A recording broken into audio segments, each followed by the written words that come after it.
Matt Brown of SB Nation, college football insider and expert. Matt, welcome back to the show. Hey, thanks for having me, fellas. What's your reaction to the reports that the Big 12 will not expand right now, including what you found out and tweeted out via SB Nation and all that? Well, to be honest with you, my immediate reaction was just one of relief because Getty Images and USA Today only licensed so many photos of Bob Bowlesby, and I've definitely used all of them over the last 2.5 years or so, where I think we've been writing this. I understand why BYU fans are frustrated.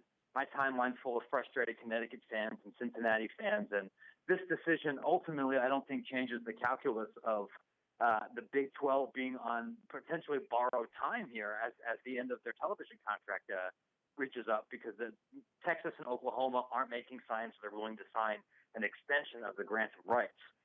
What this means for everybody else, I think it's going to take a little bit of time to digest, but I'm not necessarily sure it's a cataclysmic event, at least for BYU fans in the short term.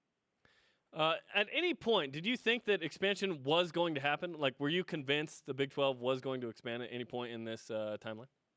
Oh yeah, for sure. I think most of my peers were pretty convinced that the Big 12 was going to expand earlier in the summer, like right after that. I think the last time we chatted after Big 12 media days and this surprise announcement that expansion was going to be considered.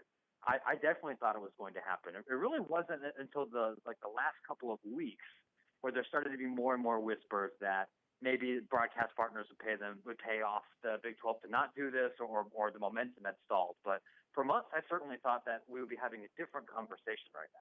Matt Brown, College League Manager for SB Nation, with us on BYU Sports Nation. And something you just brought up, Matt, how big of a difference did TV partners reportedly jumping in and offering to pay more to the Big 12 to not expand really impact what is happening today? Well, I plan on asking about that a little bit more in this press conference. I think we'll get a little bit more insight into that. But that's basically what I've been hearing and what I believe Sports Illustrated wrote earlier today, that you have a group of administrators who weren't able to decide on specific institutions.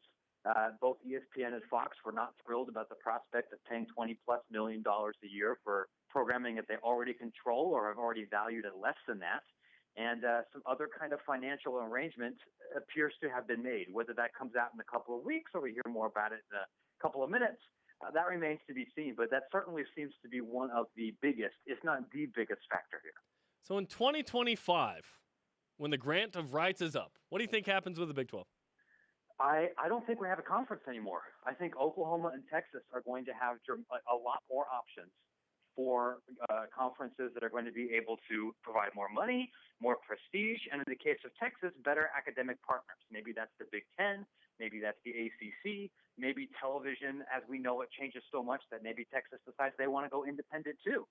And then you're going to have what happens to the rest of the institutions, I have absolutely no idea. Whether that means there's another conference that's picked up from like half the Big 12 and maybe BYU and maybe some friends in the American. Maybe that happens. Maybe the Pac-12 and the ACC and the SEC kind of scavenge everybody, and some teams that are currently Power 5 aren't Power 5. Maybe we're not playing college football anymore by 2025. Like there's just so much that could happen.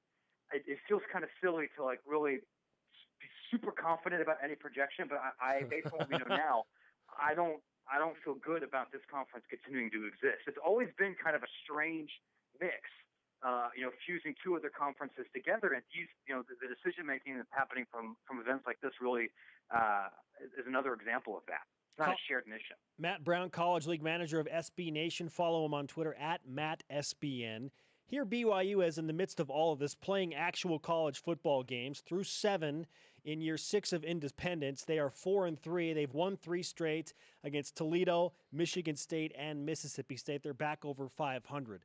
What happens now for BYU, not in the Big 12, still in independence? How do they make waves nationally?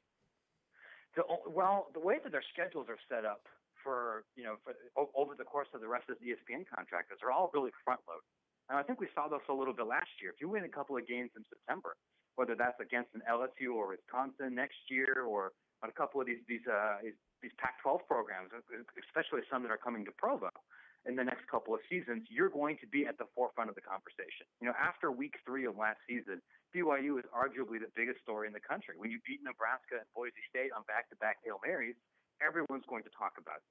And if you're able to win those games, people are going to have to talk about you again. And if you don't, and it's because of the way the schedules are set up, you could be in the middle of October and basically not have a chance to get back into the AP Top 25, and then you have a different conversation. It's not the most fair arrangement, but that's basically, I think, where they are right now.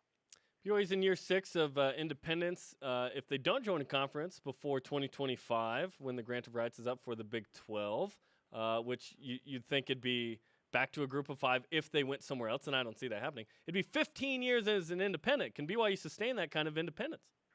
I think they can certainly sustain that through 2019 or through the end of this ESPN deal. And that's going to be the interesting question because BYU's as far as I know right now, the only college sports rights property that's going to go up again before the next Big Ten deal expires in the early 2020s.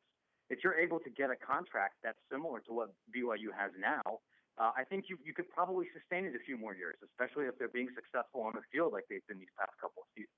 If the market rate for what BYU is able to get for their television rights drops significantly, then maybe that's a different conversation. It's not like this is a program that's devoid of options.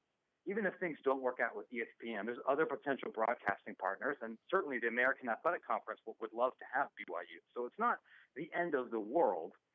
And for the next couple of seasons, as long as you've got ESPN working with you, you're probably okay. Matt, always good to talk to you. We appreciate the time and the insight that you give to us in regard to Big 12 expansion. I think this is like the 7th time we've talked to you in the past 3 months. But we appreciate your time. We know you're busy, and we'll look forward to your reports coming out. Okay. All right. Thanks, fellas. Enjoy the rest of your evening.